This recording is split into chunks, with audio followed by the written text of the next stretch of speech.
हाय class 12 students. बच्चों, ये video बहुत ज़्यादा इंपॉर्टेंट होने वाला है आपके लिए, क्योंकि इस वीडियो में मैं आपको बताऊंगा कि टर्म टू में प्री बोर्ड जब आपके आने वाले हैं, जो अभी आपके यूटीज़ आने वाले हैं, बोर्ड एग्ज़ाम आने वाले हैं, उसके लिए कौन से एनसीईआरटी के क्वेश्चन बहुत ज़्यादा इंपॉर्टेंट हैं और कौन से एनसीईआरटी के क्वेश्चंस आपको बिल्कुल नहीं करने हैं और कौन से बस रीड आउट करने हैं। ठीक है, तो बच्चों पूरा वीडियो अच्छे से देखना और समझना कि कौन कौन सी चीज़ें आपके लिए ज़्यादा इंपॉर्टेंट है और कौन सी कम इंपॉर्टेंट है।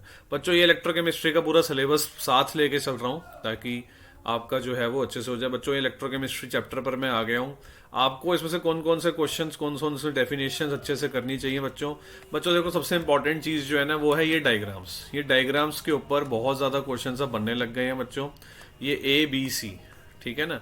तो बच्चों, क्योंकि वीडियो बहुत लंबा ना हो जाए, इसलिए मैं सर बताऊंगा कि ये कौन कौन से टॉपिक ज़्यादा इंपॉर्टेंट है, कौन कौन से कम इंपॉर्टेंट है। अगर आपको पूरा सेक्शन समझना है तो आप मेरे प्लेलिस्ट में जा सकते हो। तो बच्चों, ये वाले डायग्राम जरूर करना। इसमें ये बताते हैं कि एक्सटर्नल वोल्टेज का क्या इफेक्ट आता है बच्चों ई नॉट सेल, मतलब सेल के डायरेक्शन ऑफ इलेक्ट्रॉन में, करंट की डायरेक्शन में। तो बहुत ये जरूर पढ़ना बच्चों, ये आने के फुल चांसेस हैं। उसके बाद बच्चों, जो इम्पोर्टेंट चीज़ आगे आगे और आ रही है बेटा, वो आ रही है ये फॉर्मूला सबको पता ही है बच्चों।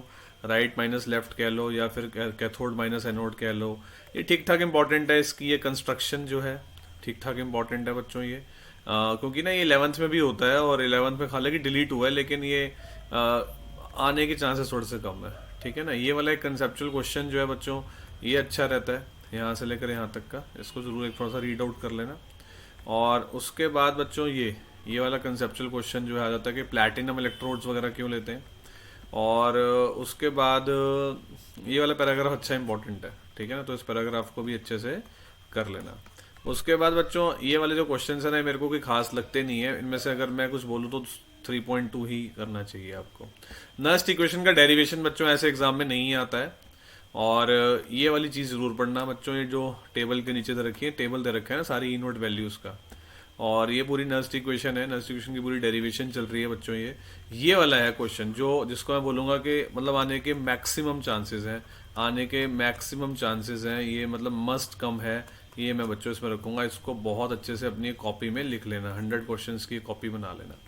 उसके बाद स्टूडेंट्स, ये इक्विलिब्रियम कांस्टेंट वाला फॉर्मूला, ये तो खैर आना ही आना है। ये वाला काफ़ी ज़्यादा इंपॉर्टेंट रहता है बच्चों, एग्जामिनेशन पॉइंट ऑफ व्यू से काफ़ी पूछते हैं इसको।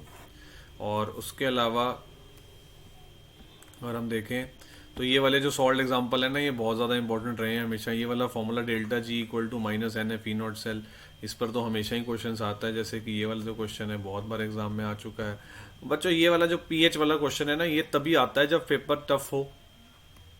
तो ये ना जैसे राउंड 2 में करना चाहिए आपको। सॉरी बच्चों, मैं आपको बोलूंगा कि प्री बोर्ड के लिए थोड़ा सा अवॉइड कर देना, बोर्ड के लिए जाओ तो कर लेना। ये वाला 100% चांस है आने के बच्चा, और ये वाला बहुत ज़्यादा इंपॉर्टेंट है। उसका बच्चों यहाँ हमारा नया सेक्शन शुरू हो जाएगा। ये सेक्शन नंबर 1 हमारा खत्म हो गया, जिसका नाम था इलेक्ट्रोकेमिकल सेल। ये हम सेक्शन नंबर 2 पर आ रहे हैं बेटा। तो सेक्शन नंबर 2 की अगर बात करें तो ये डेफिनेशंस कंडक्टिविटी की बहुत ज़्यादा इंपॉर्टेंट है। कंडक्टिविटी की डेफिनेशन बहुत ज़्यादा इंपॉर्टेंट रहती है बच्चों। ये टेबल एक बार जरूर देखना चाहिए, आपकी नॉलेज के लिए बहुत अच्छा है। उसके बाद ना ये जो है ना, ये दो तरह की जो कंडक्टेंस होती है, इलेक्ट्रिकल कंडक्टेंस और मेटालिक कंडक्ट, ये जो आयनिक कंडक्टेंस जो हमारे ज़्यादा इंपॉर्टेंट है, इनके फैक्टर्स को जरूर रीड करना इंपॉर्टेंट है। इसके ऊपर बच्चों ये क्वेश्चन बन जाता है कि हम AC है जो है वो प्रेफर करते हैं as compared to solution can not be connected. ये वाला आ जाता है ना क्वेश्चन बच्चों के passing directly. Firstly DC use करना चाहिए एज कम्पेयर टू AC। ठीक है ना। तो sorry, the first difficulty is resolve by using AC current. ठीक है ना, क्योंकि AC current is useful, DC खराब कर देता है चीज को, इलेक्ट्रोलाइसिस करा देता है DC, इसलिए हम इसको यूज नहीं करते। आफ्टर दैट बेटा ये बहुत बहुत बहुत ही कम पूछा गया है। उसके बाद बेटा ये वाला सॉल्ट एग्जाम्पल बहुत ज़्यादा 100% बहुत ज़्यादा एग्जाम में ये आ चुका है। और उसके बाद बेटा ये वाला सॉल्ट एग्जाम्पल बहुत ज़्यादा इंपॉर्टेंट है, कंडक्टिविटी, मोलर कंडक्टिविटी का। बच्चों ये पैराग्राफ बहुत ज़्यादा इंपॉर्टेंट है, बहुत ज़्यादा। ये वाला ग्राफ हमेशा एग्जाम में आता है, हमेशा आना ही आना है, ऐसा हो नहीं सकता कि ना आए। और ये वाला पैराग्राफ बहुत ज़्यादा इंपॉर्टेंट है। उसके बाद ये इक्वेशन ठीक ठीक इम्पोर्टेंट है, और ये वाला तो बेकार है क्वेश्चन, और ये वाला जो कोलोरॉस लॉ है मस्ट है एग्जामिनेशन पॉइंट ऑफ व्यू से, और ये वाला पैराग्राफ बहुत ज़्यादा इंपॉर्टेंट है। ठीक है, तो ये वाला और ये वाले दो फॉर्मूले 100% श्योर आने ही आने हैं। ये लास्ट फॉर्मूले हैं बच्चों इस चैप्टर के, बस इसके बाद फॉर्मूले नहीं आएंगे। ये ठीक ठाक क्वेश्चन इंपॉर्टेंट है, ये बहुत बहुत ज़्यादा इंपॉर्टेंट है। सॉल्व एग्जाम्पल 3.8 3.9 को बहुत अच्छे से कर लेना, और ये वाले तीनों क्वेश्चन तीनों ही बहुत अच्छे हैं, तीनों ही बहुत अच्छे हैं। फिर भी ये थोड़ा सा बेकार है बच्चों। यहाँ से जो है ना, अब यहाँ से क्या कहता है, देखो सिलेबस देखते हैं आज।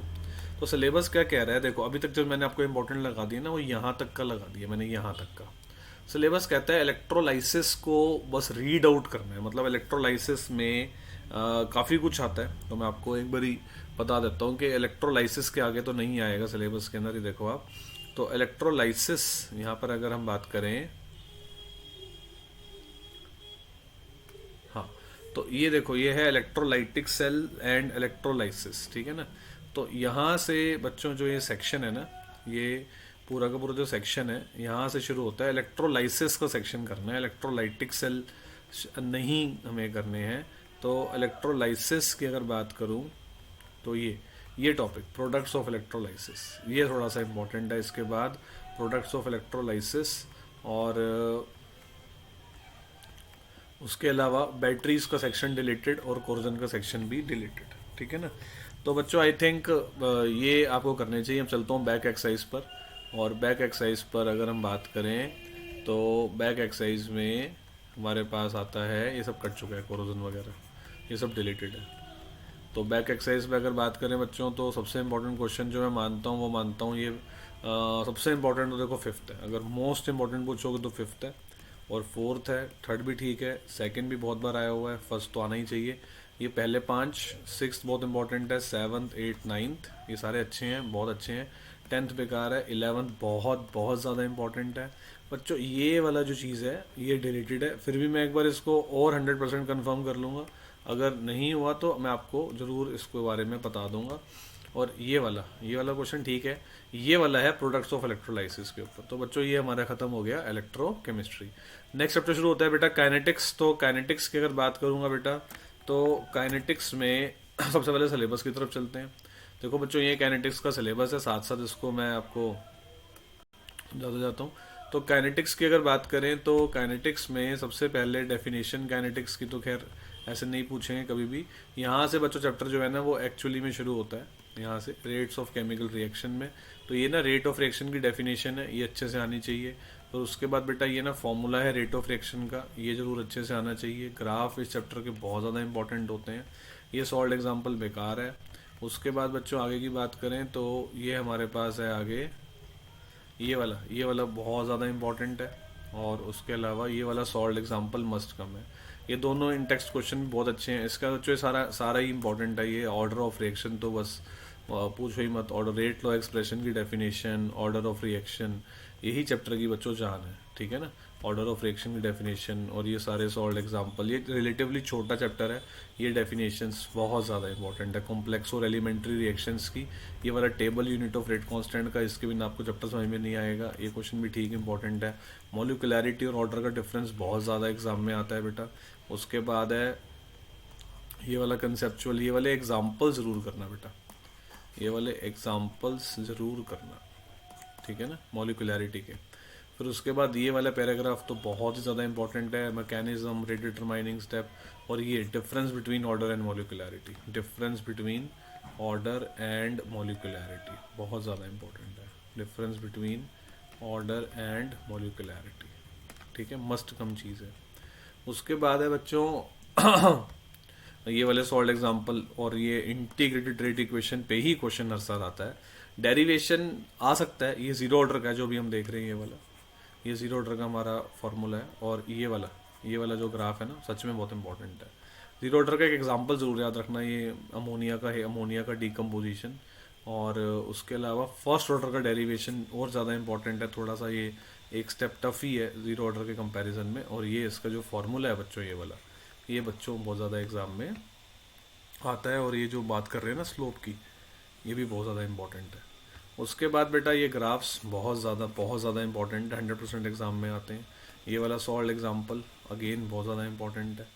उसके बाद ये प्रेशर वाला कॉन्सेप्ट होता है बच्चों, ये प्रेशर वाला फॉर्मूला, हर हर रिएक्शन का ना अलग फॉर्मूला बनता है, काफ़ी एग्ज़ाम में आता है बच्चों ये वाला।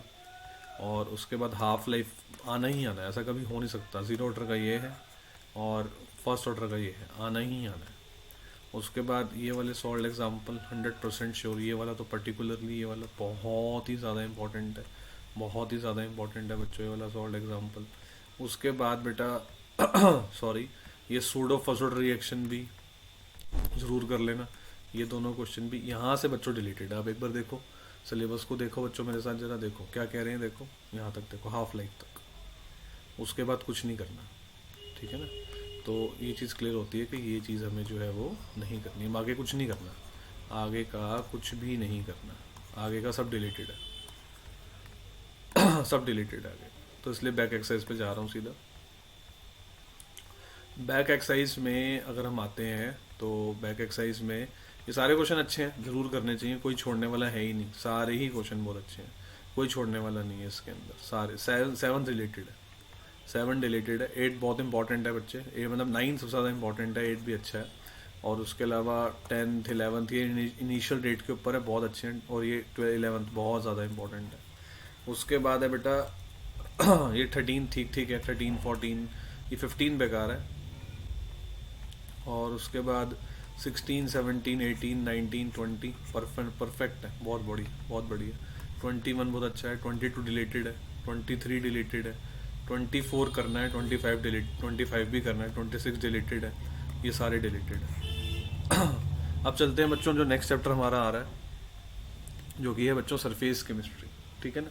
तो बच्चों सरफेस केमिस्ट्री की अगर बात करता हूँ तो सरफेस केमिस्ट्री में सीधे बैक एक्सरसाइज खुल गई, कोई बात नहीं।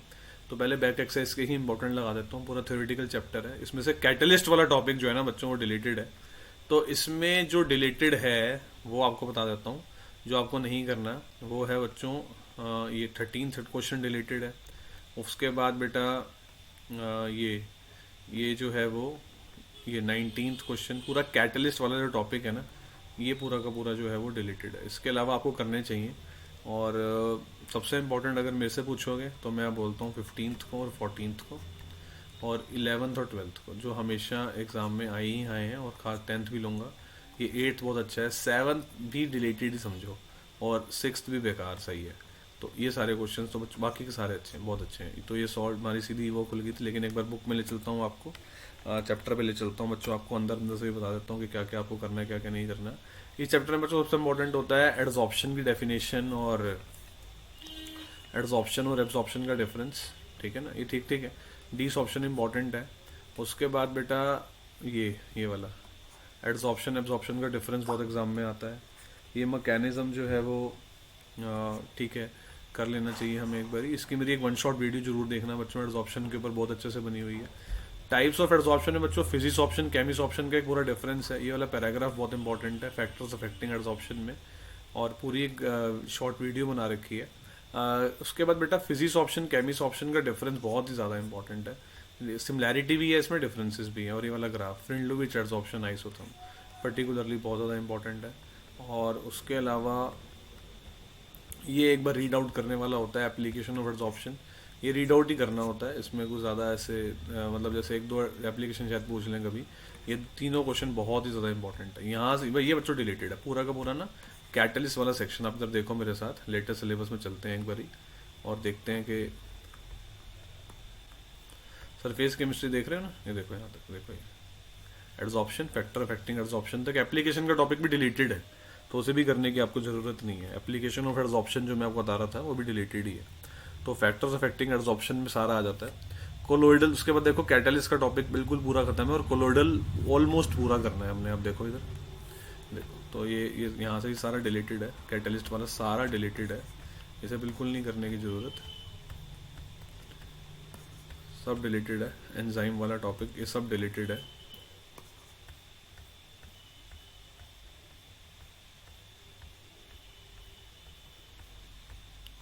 यहाँ से बच्चों शुरू होता है कोलोइडल, और ये कोलोइडल की डेफिनेशन यहाँ पर लिखी हुई है, ये बहुत ज़्यादा इंपॉर्टेंट है। डिस्पर्स्ड फेस क्या होता है, डिस्पर्स्ड मीडियम क्या होता है। इसके बाद बच्चों ये सारा टेबल 100% आने वाली चीज़ है। थोड़ा थ्योरी इसमें थोड़ी ज़्यादा है, सारा बहुत ज़्यादा इंपॉर्टेंट है। लायोफिलिक, लायोफोबिक मैंने बैक एक्सेस में भी लगा दिया, मल्टी मॉलिकुलर, मैक्रो मॉलिकुलर, ये सारा बहुत इंपॉर्टेंट है। लेकिन ये वाले जो सेक्शन है ना, इसको जस्ट रीड आउट कर लेना। इसके ऊपर मैंने देखा नहीं कि पूछते हो कि मैकेनिज्म ऑफ मिसल फॉर्मेशन, ऐसे कभी एग्जाम में आया नहीं है। एक बार एक क्लीनिजिंग एक्शन ऑफ सोप जरूर पढ़ना। केमिकल मेथड ठीक ठाक इम्पॉर्टेंट है, बहुत ही रेयर केसेस में ये पूछे गए हैं, लेकिन कुछ भी आ जाता है एग्जाम में तो एक बार रिएक्शंस आपको लर्न करने पड़ेंगे। ब्रैडिक सार्क मेथड ठीक ठीक इम्पॉर्टेंट है, लेकिन पेप्टाइजेशन बहुत ज़्यादा इम्पॉर्टेंट है। और उसके बाद बेटा अगर बात करूँ प्यूरिफिकेशन की, तो प्यूरिफिकेशन में डायलिसिस बहुत ज़्यादा डेफिनेशन आती है, बहुत ज़्यादा सैम्पल पेपर में भी ये दे रखा है जो CBSE ने लॉन्च किया था ना। और इलेक्ट्रो डायलिसिस भी बहुत ज़्यादा इंपॉर्टेंट है। अल्ट्रा फिल्टरेशन ठीक ठीक है। और कॉलिगेटिव प्रॉपर्टीज़ तो सॉल्यूशन चैप्टर में हो गई हमारी। टेंडल इफेक्ट 100% आएगा, पूरा पैराग्राफ एक एक लाइन अच्छे से पढ़ना। और ये कलर ठीक ठीक इंपॉर्टेंट है। ब्राउनिन काफ़ी इंपॉर्टेंट है क्योंकि स्टेबिलिटी प्रोवाइड करता है। चार्ज में ना बच्चों ये एग्जाम्पल जरूर करना, जैसे पॉजिटिव चार्ज सोल के कौन से एग्जाम्पल हैं, नेगेटिव चार्ज सोल के कौन से एग्जाम्पल्स हैं, ये बहुत अच्छे से कर लेना। ये वाला थोड़ा टफ टॉपिक होता है इसमें कि कॉज ऑफ चार्ज, कि चार्ज जो होता है कोलोइडल पार्टिकल के ऊपर वो कहाँ से आया, तो ये बहुत ज़्यादा इंपॉर्टेंट रहता है। ये बहुत पैराग्राफ, ये जेटा पोटेंशियल और ये double layer theory. Electrophoresis definition बहुत आती है। इलेक्ट्रोफोरेसिस के बाद एक इलेक्ट्रोऑस्मोसिस भी होता है। और सबसे इंपॉर्टेंट टॉपिक अगर मैं मानता हूँ ना, तो वो है कोएगुलेशन। तो कोएगुलेशन कैसे करवाते हैं वो बहुत अच्छे से एक बार आप देखेंगे। हार्डी-चार्ज रूल बहुत ही ज़्यादा इंपॉर्टेंट है। उसके बाद बच्चों अगर हम सिलेबस को देखें, सिलेबस से एक नज़र लें, तो आप देखेंगे कि कोएगुलेशन तक ही करना है बेटा। हमने कोएगुलेशन तक ही करना है, और ये अभी पूरा सेक्शन कोएगुलेशन तक का ही चल रहा है यहाँ तक। इसके आगे बच्चों सारा डिलीटेड है, ये सारा हमें नहीं करना है। तो आई होप बच्चों आप लोगों को वीडियो समझ आई होगी। ये जो अभी मैंने वीडियो बनाई है ना, ये मैंने बनाई है फिजिकल केमिस्ट्री के 3 चैप्टर्स के ऊपर, इलेक्ट्रोकेमिस्ट्री, सरफेस और काइनेटिक्स के ऊपर। तो बच्चों एक वीडियो और पोस्ट करूंगा जिसमें मैं कोशिश करूंगा इनऑर्गेनिक और ऑर्गेनिक को एक साथ कवर करने की। तो wait for my next video. Till share, like and subscribe my channel chemistry with Anuj Arora, and do ask your questions in comment box. Thanks a lot.